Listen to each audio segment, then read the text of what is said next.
Welcome back to the Math Professors. If you enjoy content that can be found in any college or math class, please consider liking, subscribing, and sharing. I'm Professor Van Hamlin, and I'm going to cover restrictions on inverse trigonometric functions.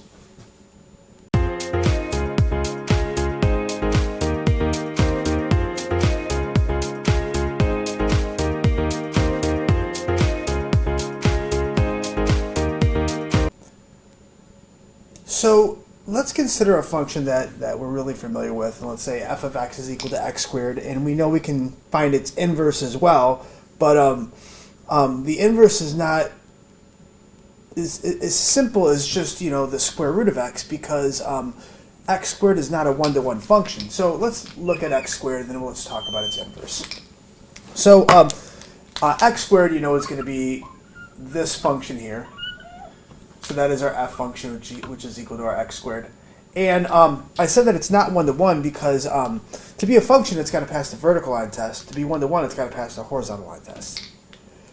Basically, what I can say is that this input has this particular output, but this output actually has two inputs.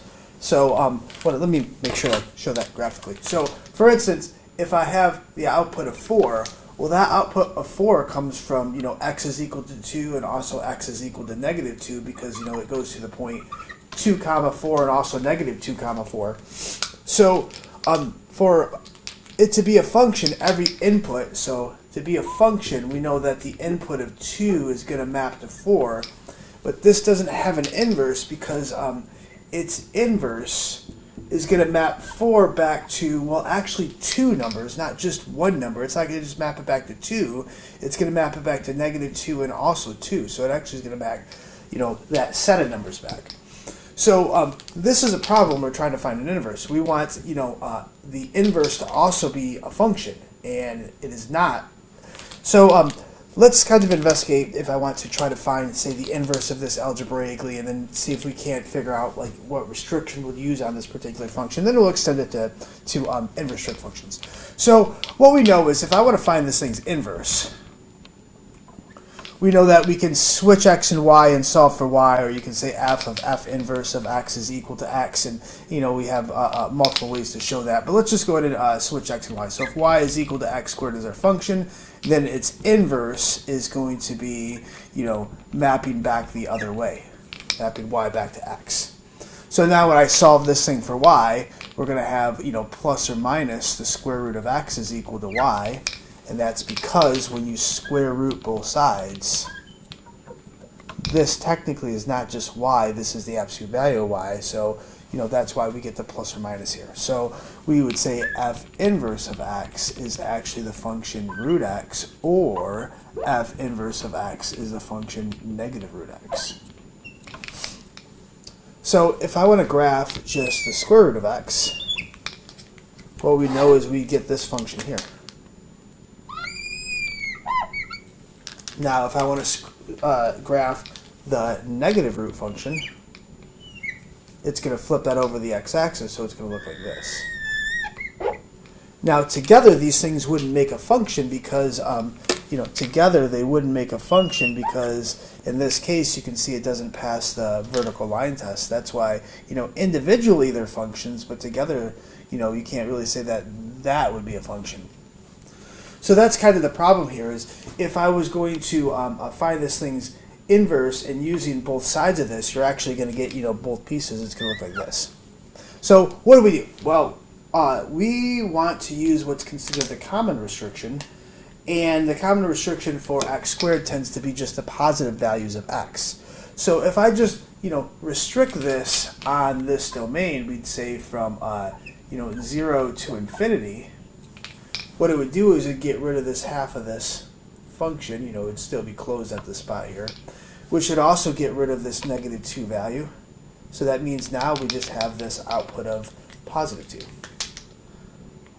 So and then instead of, us getting two particular answers here, the positive square root of x and also the negative square root of x, what it's going to do is, since I'm only using this part, and remember, reflecting over the y equals x is another way to kind of look at this function. When you reflect it, you can see that you get this piece right here as opposed to this piece. So that means that would not be considered, so that means this would be the inverse of this function. Now you could also say, well, what if I wanted to restrict it to this side? Well, if you restrict it to this side of the graph, now this thing would be the inverse. So we have to be careful. Now the common restriction says use the positive values, so therefore the inverse would be the positive square root of x. Now let's extend this to trig functions and talk about, the importance of things being one-to-one, so then they have an inverse, so that your input has a single output and your output has a single input. So we want to look at restrictions on inverse trig functions. Let's take a look at the sine function, and we know the sine function, is this wave curve that goes on forever and ever and ever. We can see that it's continuous from minus infinity to infinity.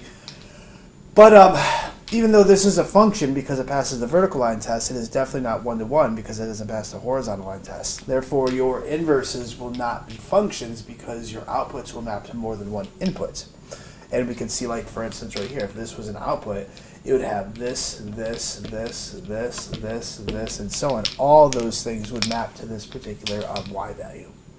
So what we're trying to do is we need a restriction on this function so that it will be one-to-one.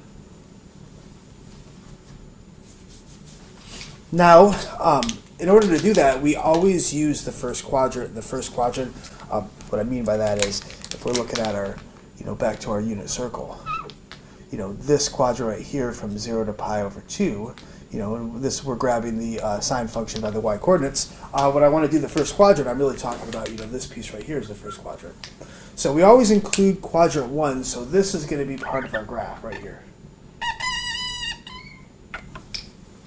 Let's do that, maybe. Maybe it's change color. Let's try this pink instead. That's a little better. Okay, so we're going to use that one. Now, you can see that I can't use this side because if I did, you would notice that this thing would not be one-to-one, so I can't use quadrant 1 and quadrant 2. So another reason why what we're trying to do is we're trying to get all possible outputs of the function, and I also want it to be connected. I don't want it to be discontinuous. So the common restriction is actually going to be down here. So what we can see is from this minus pi over 2 to positive pi over 2, the function would be continuous, and it'd also take care of all its possible outputs. So when we look on the restrictions, if you kind of show on the unit circle, we actually use this side of the circle for the restrictions on the sine inverse, but we have to be careful of angles. Like, this would be pi over 6, and then pi over 4, and then pi over 3. Now, when you're counting on the unit circle, this is going to have to be minus pi over 6. This is minus pi over 4, minus pi over 3. That we have to use. I tend to call it quadrant -1 as opposed to quadrant 4 because you're going backwards with its angles, and that's just a notation that I use in class that helps students remember to use the negative angles. What I'm trying to say is when you're using this to find the values of the sine function, be careful. You don't want to use these values. You don't want to use these values, even though these things right here have the same outputs as this. We want to use the inverse trig function, which goes from minus pi over 2 to positive pi over 2. So we use the negative angles. Okay.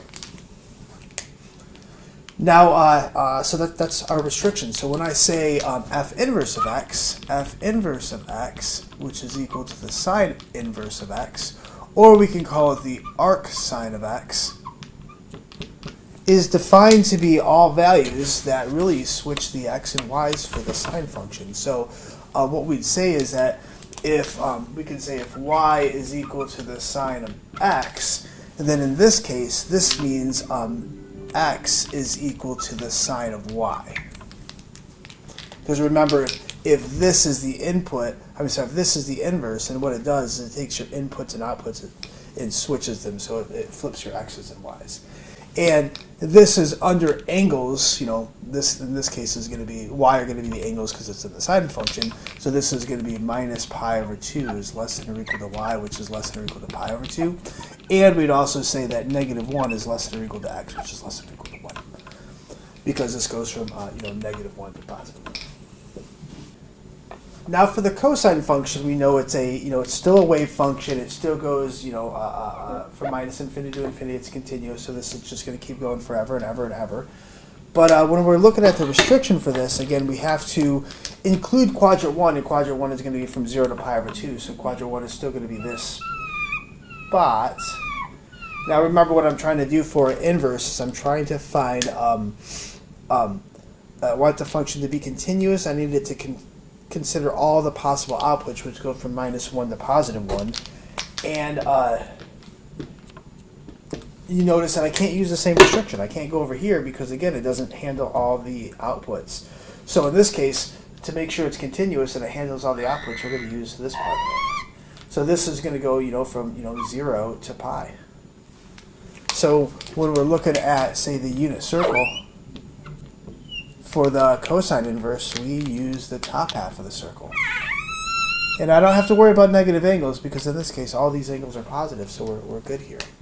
And the way this is defined is we'd say f inverse of x being equal to the cosine of inverse of x, or we could say that this is the arc cosine of x, is defined to be, if this is y is equal to the cosine of x, then this thing's inverse is defined to be x is equal to the cosine of y, where, again, these are the angles because it's in the regular cosine function, where we have, these are the angles here, where it's going to be 0 less than or equal to y less than or equal to pi, and again, the outputs of the cosine go from -1 to 1, so -1 less than or equal to x less than or equal to 1. So again, these are the inputs of the cosine, and these are going to be of the cosine inverse, and these will be the outputs of the cosine inverse. We'll do a couple examples at the end after I define a tangent function. Okay, so last, the tangent function and why its restrictions. So we know that the tangent function is defined slightly differently because this is the sine over the cosine. So instead of having a period of 2 pi, it actually has a period of just, pi. And that's why it goes from, minus pi over 2 to positive pi over 2 are going to be the asymptotes, because that's when the cosine of x is equal to 0, which is the denominator of this thing. And it repeats over and over and over from minus infinity to infinity, but it's not continuous to that spot. So again, what we're trying to do is we're trying to find a spot that will handle all of its outputs. That includes quadrant 1. Well, here's quadrant 1 from 0 to pi over 2. Now I know it excludes pi over 2, but that's still quadrant 1 is going to be this. And then it's also going to be our quadrant -1. So it's really going to have almost the exact same restriction as the sine function, except it's going to exclude the asymptotes because it's undefined there. So again, when you're looking at your unit circle, your tangent inverse is going to be defined over here. Just make sure when you're down here using the negative angles, just like your sine function. So again, it's defined by if this is y is equal to the tangent of x, then if I say f inverse of x, which would be equal to the tangent inverse of x, or I can say the arc tangent of x, is defined by, again, its inverse would just be switching the x's and y's, where, now again, the angles right here, or the outputs, these y's are the same thing as f inverse. So this is going to be, minus pi over 2 less than x less than pi over 2, and its outputs are going to be from negative infinity to infinity. So this is going to be, minus infinity. Let's do it, I guess, minus infinity less than y less than infinity. So again,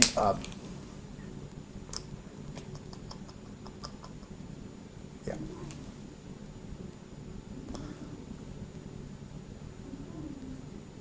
Okay, let's practice this, just for a couple examples. So I've drawn my unit circle over here with the angles that you can somewhat read. I've actually made sure to put the negative angles in here because I know I'm using inverse trig functions, and I wanted to just evaluate a couple of these things. So, example, let's evaluate A. What is the sine inverse of say pi over 6, and kind of explain what this means. So what we're trying to do is we're trying to find really that's wrong. We're going to try to find the sine inverse of, say, 1/2. So what trig functions do, I tell students, is trig functions take angles to outputs. So its inverse is going to take these outputs back to angles. But we have to be in the correct restriction, and we know the sine inverse is going to be on the right half of the circle. So I'll do this in I'll do this kind of like a pink. This is going to be the restriction for your your sine inverse of x, and also we'll say the tangent inverse of x. And then if I want to find the restriction for the cosine, we know that it's going to be the top half of the circle. So this part right here is going to be for your cosine inverse of x. Those are going to be our restrictions.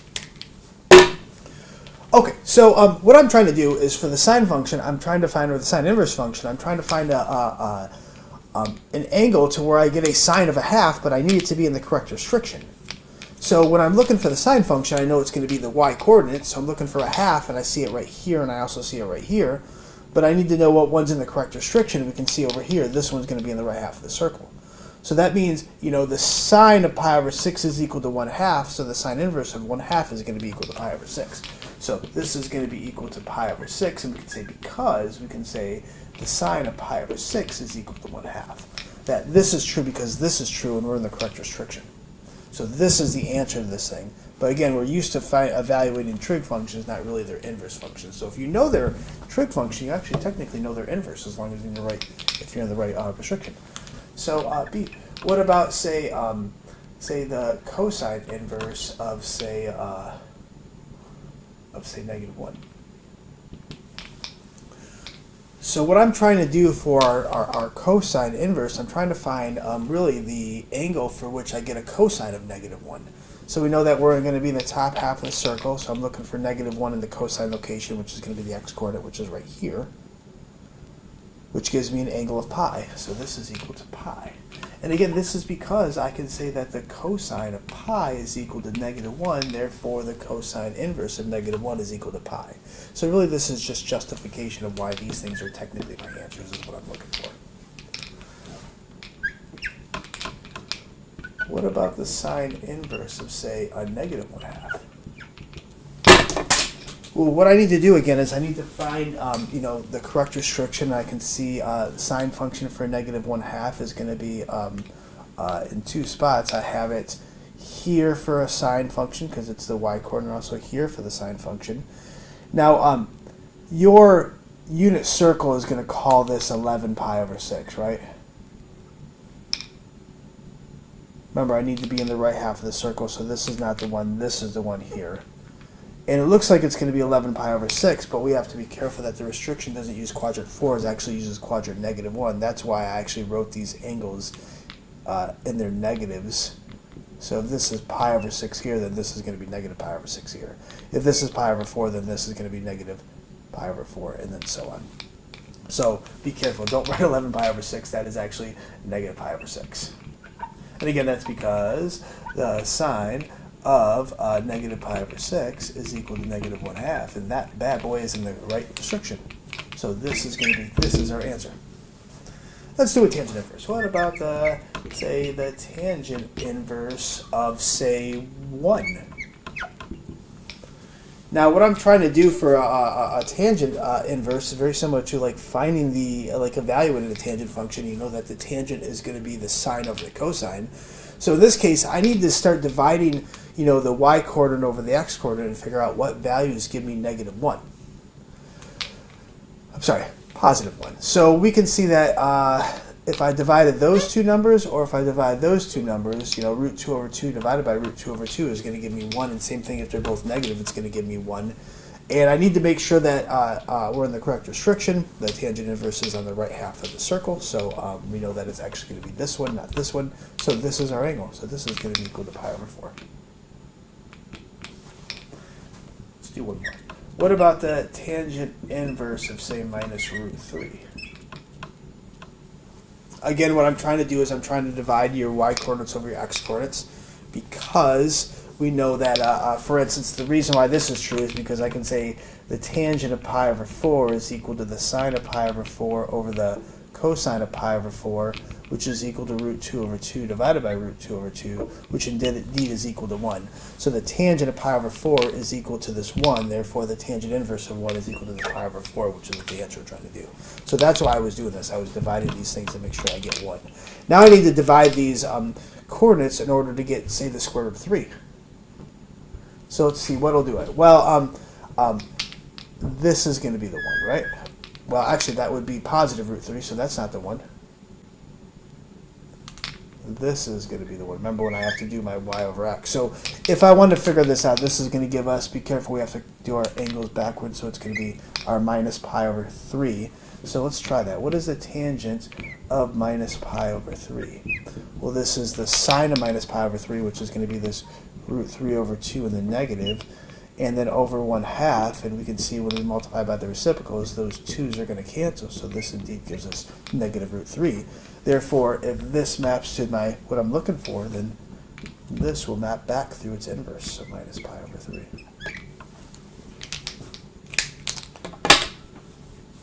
All right, so that's a kind of an explanation of restrictions on inverse trig functions and how to evaluate them. So if you like the content, please subscribe.